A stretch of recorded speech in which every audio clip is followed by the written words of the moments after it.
Chaque matin qui se lève porte en lui une invitation silencieuse, celle de recommencer. De revenir à soi avec plus de clarté que la veille.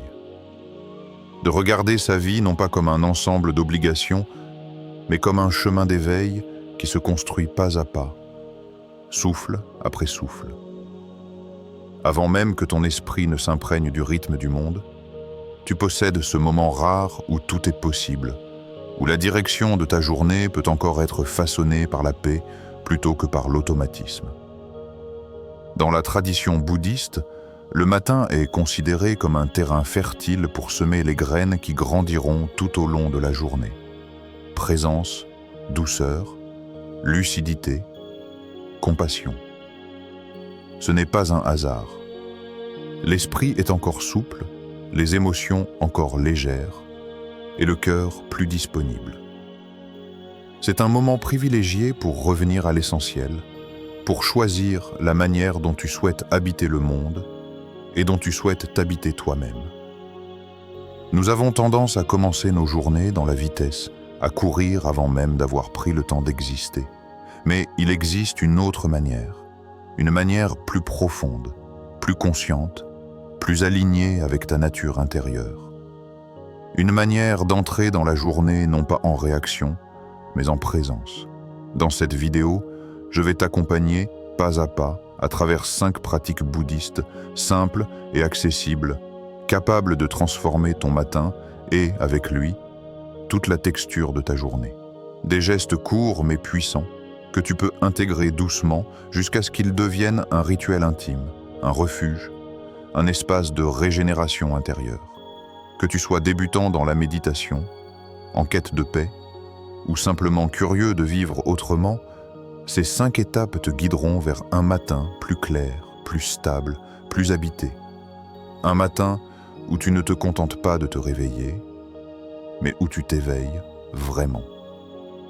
Prenons maintenant le chemin ensemble et découvrons comment faire de chaque matin le premier pas vers un esprit plus libre. Et pour commencer ce chemin intérieur, la première graine à cultiver chaque matin, c'est la gratitude. Partie 1. S'éveiller avec gratitude. La caresse silencieuse du matin. Avant même que la lumière ne traverse les rideaux, il existe un moment fragile, presque invisible, où ton corps est éveillé mais ton esprit flotte encore entre deux mondes. C'est dans cet instant suspendu que la gratitude peut prendre racine, silencieusement, comme une fleur qui s'ouvre avant que quiconque ne la voie. Tu n'as rien à dire, rien à faire, juste sentir, juste accueillir. Dans la tradition bouddhiste, la gratitude n'est pas un geste fabriqué, encore moins une obligation. C'est un retour vers ce qui est essentiel. C'est reconnaître, avec une honnêteté simple, que la vie t'a été redonnée. Que ton souffle vient encore et repart encore. Que ton cœur continue de battre sans que tu le lui demandes. Que tu as reçu un nouveau départ sans avoir eu besoin de le mériter. Lorsque tu t'éveilles ainsi, tu ne remercies pas pour quelque chose d'extérieur. Tu remercies simplement pour être. Laisse ton attention se poser doucement sur ce qui vit en toi. Sens la chaleur de ton corps, la tranquillité qui flotte encore dans tes muscles. Écoute ce silence intérieur, celui qui n'existe qu'à cet instant du matin. Ressens comment la vie circule, comme un courant doux qui traverse chaque cellule. La gratitude commence là, dans la sensation que tu es ici, présent, vivant, en contact avec l'instant. Pas dans les mots, mais dans la perception. Tu peux placer une main sur ta poitrine et sentir la chaleur de ta propre présence. Tu peux respirer lentement et dans chaque souffle, percevoir un remerciement qui n'a pas besoin de phrases. Ce n'est pas une gratitude volontaire. C'est une gratitude qui remonte du cœur, naturellement, comme l'eau remonte à la surface lorsqu'on la laisse en paix. En te réveillant avec cette disposition intérieure, quelque chose change déjà en toi, comme si une brume se levait, comme si ton esprit s'éclaircissait doucement avant même de penser. La journée peut venir comme elle veut. Les imprévus, les conversations, les tensions. Mais ton point de départ n'est plus le manque. Il n'est plus l'agitation, il n'est plus la course. Il est la reconnaissance. Et cette reconnaissance transforme tout. Les frustrations perdent leur poids parce qu'elles n'atterrissent plus dans un cœur serré, mais dans un cœur ouvert. Les petits obstacles ne heurtent plus de la même façon parce que tu as commencé ta journée en te reliant à ce qui est déjà suffisant. Les émotions ont plus d'espace pour circuler sans te submerger. La paix devient plus proche, plus disponible, presque naturelle. Tu partages même cette énergie sans t'en rendre compte. Quand tu te réveilles avec gratitude, ta présence change. Tes gestes deviennent plus doux, ta voix plus calme, ton regard plus large. Tu portes en toi une lumière discrète mais perceptible. Une lumière née de ce simple acte, reconnaître la vie au moment même où elle te revient. Et chaque matin, cette possibilité revient, comme un rendez-vous silencieux avec toi-même. Une invitation à commencer la journée, non pas dans ce qui manque, mais dans ce qui est déjà là. Et lorsque le cœur s'ouvre ainsi, il devient naturel de revenir à la source la plus simple et la plus profonde. Ton souffle. Partie 2. Respirer consciemment. Retrouver ton centre avant de faire un pas. Il y a, juste avant que tu poses le pied au sol, un territoire intérieur que peu de gens prennent le temps d'explorer. Un instant où tout est encore malléable, comme si la journée n'avait pas encore choisi sa forme. C'est dans ce mince couloir entre le sommeil et l'éveil que la respiration peut devenir ton fil d'or, celui qui te ramène à la source de toi-même. Ferme les yeux, simplement. Laisse le monde derrière la fenêtre rester là où il est. Laisse les obligations en attente. Laisse les pensées venir, mais ne t'y agrippe pas. Dans cet espace suspendu, prends une première respiration. Pas profonde, pas parfaite. Une respiration qui s'invite, qui glisse doucement dans ton corps. Sens comment l'air entre, s'installe, ouvre, et puis s'en va te laissant un peu plus léger. Dans la tradition bouddhiste, la respiration n'est pas seulement un mouvement biologique, c'est un pont, un passage secret entre ce qui agite le mental et ce qui apaise le cœur. C'est un instrument discret, toujours là, toujours fidèle, même lorsque tout semble s'effondrer autour de toi. Respirer consciemment, ce n'est pas apprendre à bien respirer, c'est apprendre à revenir. Lorsque tu prends ce premier souffle intentionnel, observe ce qui se passe. L'agitation de la nuit, ces fragments de rêve, ces tensions accumulées sans que tu t'en rendes compte, commencent à se délier. Les muscles de ton visage se détendent imperceptiblement. La poitrine se déverrouille. Tes pensées ralentissent, comme si quelqu'un abaissait doucement le volume intérieur. Alors vient la deuxième respiration. Elle n'a pas de but, elle n'a pas de mission. Elle est juste là pour t'aider à sentir ton existence avec un peu plus de précision. Peut-être remarques-tu l'air plus frais à l'entrée du nez et plus chaud à sa sortie. Peut-être sens-tu ton ventre se soulever comme une vague lente. Peut-être observes-tu un espace entre l'inspiration et l'expiration. Un micro-moment où tout semble immobile. C'est dans ces détails que la présence s'installe. La troisième respiration n'est pas une technique. Elle est un retour, un geste de retrouvailles, un je reviens silencieux que tu t'offres avant d'offrir quoi que ce soit au monde. Elle t'apprend que tu n'es pas obligé de te précipiter, que tu peux commencer la journée en choisissant ton rythme plutôt qu'en subissant celui des autres. Respirer consciemment ne demande pas de discipline extrême, ni de posture parfaite. Tu n'as besoin d'aucun objet, d'aucune musique, d'aucune ambiance spéciale. Tu n'as besoin que de la volonté de faire une pause. Une véritable pause. Une pause qui te recentre, qui te rassemble, qui te remet à l'endroit. Chaque respiration devient alors un rappel, un murmure intérieur. Je reviens à moi. Je reviens à mon espace intérieur. Et dans ce retour, tu découvres une stabilité que rien ni personne ne peut enlever. Depuis cet espace retrouvé, une nouvelle étape t'attend. Choisir comment tu veux habiter ce jour.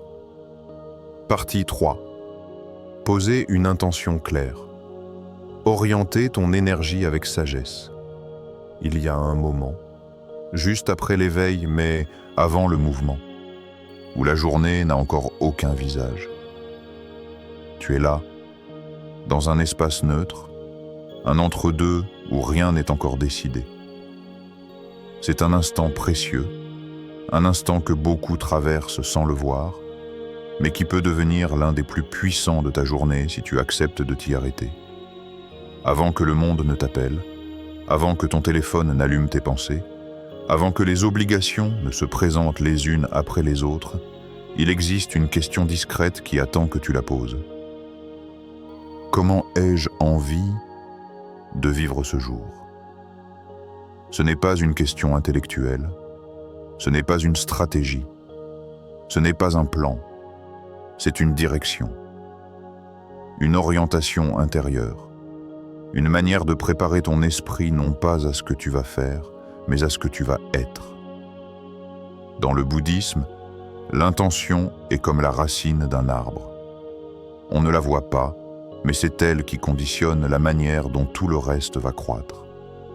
Chaque mot, chaque geste, chaque décision porte en lui la trace de l'intention qui l'a précédé. C'est pourquoi cet instant du matin est si important. Il place la première pierre de ta journée intérieure. Assis-toi quelques secondes, respire, et laisse la question se déposer en toi. Peut-être sens-tu le besoin d'être plus doux avec toi-même aujourd'hui. Peut-être ressens-tu le désir d'offrir plus de patience à ceux que tu rencontreras. Peut-être veux-tu marcher dans ce jour avec une compassion plus ample, envers toi comme envers les autres. Ne cherche pas une réponse parfaite. Il ne s'agit pas de choisir la bonne intention, mais de sentir celle qui résonne avec ton état du moment. Parfois, ce sera la clarté. Parfois, la simplicité. Parfois, la présence. Ou simplement l'envie de ne pas te perdre dans la précipitation. Lorsque l'intention apparaît, elle ne ressemble pas à un slogan ni à un objectif ambitieux. Elle est légère, presque silencieuse. Une nuance, une orientation subtile. Et pourtant, cette nuance change tout. Car une intention sincère agit comme un fil conducteur. Elle ne s'impose pas. Elle accompagne. Elle n'oblige pas. Elle rappelle. Elle n'est pas une règle. Elle est une lumière discrète qui, même lorsque la journée devient désordonnée, te ramène vers ton centre. Imagine une lanterne dans un brouillard. Tu marches, parfois tu ne vois presque rien, parfois tu t'éloignes, parfois tu t'égares légèrement. Mais tant que cette lanterne est ça et là, tu sais dans quelle direction revenir. L'intention joue ce rôle-là. Elle éclaire même lorsque tu traverses une émotion difficile, un imprévu, une réaction impulsive. Et tu peux y revenir autant de fois que nécessaire. Tu peux la répéter en pensée lorsque tu sens ton calme vaciller. Tu peux la ressentir dans ton corps lorsque tu t'agites. Tu peux l'appeler dans ton cœur lorsque tu te sens dispersé. L'intention devient alors ton axe intérieur, ton point d'ancrage, ton orientation, même dans le chaos. Et une fois ton intention posée, le chemin s'éclaire davantage lorsque tu apprends à laisser la journée se dérouler sans t'y accrocher. Partie 4. Lâcher prise sur les attentes. Accueillir la journée telle qu'elle vient. Lorsque tu ouvres les yeux, ton esprit est déjà en mouvement. Avant même que tu te lèves, une partie de toi est en train d'anticiper ce qui doit arriver, ce que tu veux éviter, ce que tu espères, ce que tu redoutes. Sans le remarquer, tu construis un plan invisible, un scénario que tu attends de la journée. Et bien souvent, ce scénario devient une prison avant même que le soleil ne soit levé.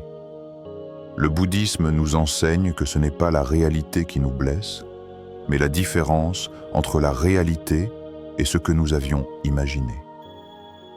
L'attente rigidifie le cœur. Elle crée un tunnel dans lequel la vie devrait passer. Et quand elle n'y passe pas, la frustration surgit, parfois subtile, parfois violente.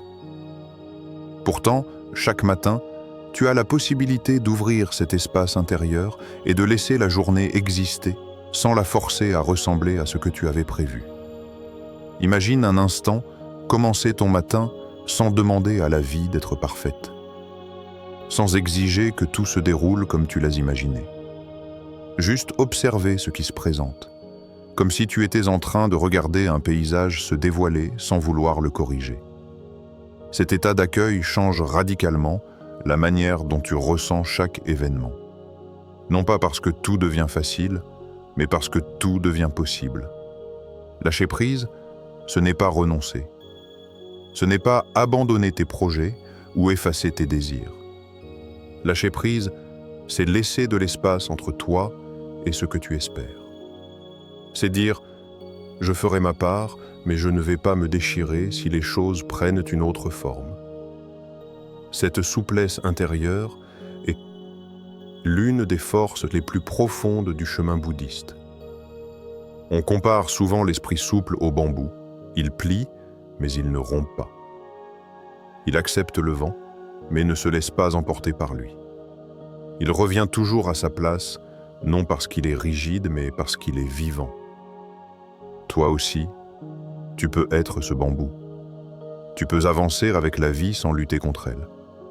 Au lieu de résister, tu accompagnes. Au lieu de te contracter, tu écoutes. Au lieu de t'accrocher à ce qui devait être, tu regardes ce qui est. Lorsque tu te dis, même mentalement, au début de ta journée, « je suis ouvert à ce qui viendra », tu déposes instantanément un poids que tu portais sans le savoir. Tu fais de la place à l'imprévu, pas comme une menace, mais comme une partie naturelle de la réalité. Peut-être que ce qui viendra sera doux. Peut-être que ce sera difficile. Mais tu n'es plus en guerre contre la vie. Tu marches avec elle, dans un rythme plus vrai, plus souple, plus authentique. Alors l'imprévu cesse d'être un ennemi, il devient une invitation. Une manière pour la vie de te montrer quelque chose que ton scénario intérieur n'avait pas prévu. Sans attente rigide, chaque moment devient plus léger, plus respirable. Même les contrariétés perdent de leur force, car tu n'attendais pas de la journée qu'elle te suive docilement. Tu la laisses être, et dans cette permission, c'est toi qui te libères. Et pour entrer pleinement dans cette ouverture, il existe un refuge simple et puissant. T'asseoir quelques instants en silence. Partie 5. Méditer quelques minutes. Cultiver la présence avant la première action. Lorsque tu décides de t'asseoir, même pour un court instant, quelque chose change dans la manière dont tu occupes le monde. Tu n'es plus en train de courir vers la journée qui t'attend. Tu n'es plus en train de repousser ce que tu ressens. Tu t'arrêtes. Et dans cet arrêt, le silence commence à se révéler. Choisis un endroit simple. Il n'a pas besoin d'être parfait. Une chaise, un tapis, un coin de ton lit. L'essentiel, c'est la disponibilité. Tu t'assois. Tu fermes les yeux. Et aussitôt, tout ce qui était invisible se met à remonter. Des pensées rapides, des échos d'émotions, des sensations que tu n'avais pas remarquées. La méditation ne cherche pas à les faire taire. Elle t'apprend simplement à les regarder. Respire une fois, sans rien attendre de ce souffle. Ressens-le entrer, sortir, glisser à travers toi. Observe comment ton corps réagit. Peut-être y a-t-il une zone tendue, une petite résistance. Peut-être au contraire un espace qui s'ouvre.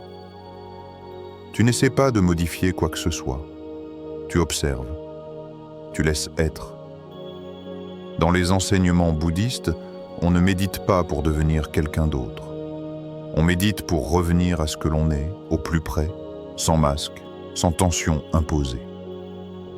Le matin, cet exercice prend une saveur particulière.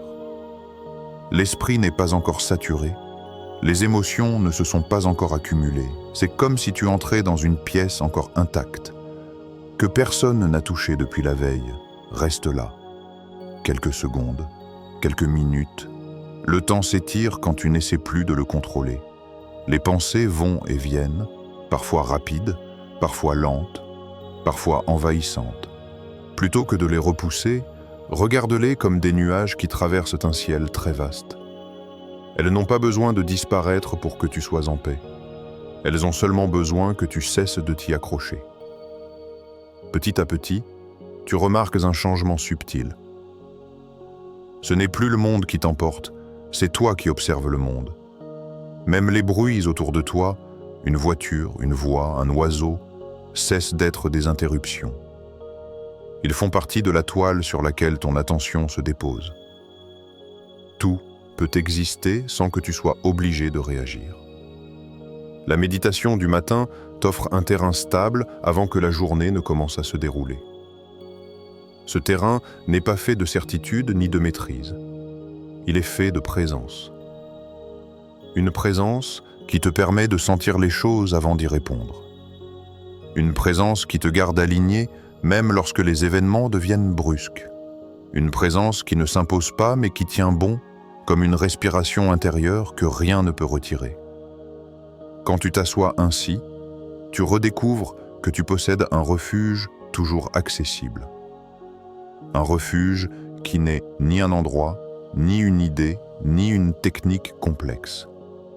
Ce refuge, c'est ce souffle qui revient encore et encore, et qui t'accompagne depuis le premier instant de ta vie. Chaque matin, il te ramène vers ce qui compte réellement, vers l'essentiel. Et lorsque ce silence t'a ramené à l'essentiel, il ne reste qu'un dernier pas, intégrer cette présence dans le reste de ta journée. Lorsque tu prends le temps de pratiquer ces 5 gestes, gratitude, respiration consciente, intention claire, lâcher prise et méditation, tu ne modifies pas seulement le début de ta journée. Tu modifies ton rapport à toi-même. Tu ouvres un espace intérieur que beaucoup ne prennent jamais le temps d'explorer. Celui où tout se transforme, celui où ton regard change avant que le monde n'ait la moindre occasion de t'influencer. Ce que tu vis le matin devient le socle sur lequel tu marches toute la journée. Si ce socle est stable, calme, aligné, alors même les défis prennent une autre dimension. Tu réponds différemment, tu observes différemment. Tu traverses les émotions au lieu d'être emporté par elles. Tu deviens un peu plus libre, un peu plus lucide, un peu plus présent. Le chemin bouddhiste n'est pas un chemin de perfection. C'est un chemin de retour. Retour à la simplicité, retour à l'essentiel, retour à la conscience. Et chaque matin t'offre une nouvelle chance de faire ce retour. Même si la veille a été difficile, même si tu t'es perdu en route, même si tu n'as pas su rester calme. La beauté du matin, c'est qu'il efface tout et recommence tout. N'oublie jamais ceci. Il ne suffit pas de grandes choses pour changer ta vie. Parfois, ce sont les gestes minuscules, répétés avec sincérité, qui créent les plus grandes transformations. Le fait de t'asseoir quelques minutes, de respirer avant d'agir, d'accueillir ce qui vient, de poser une intention, de remercier la vie simplement pour être là. Ce sont ces petites portes qui ouvrent de grands espaces.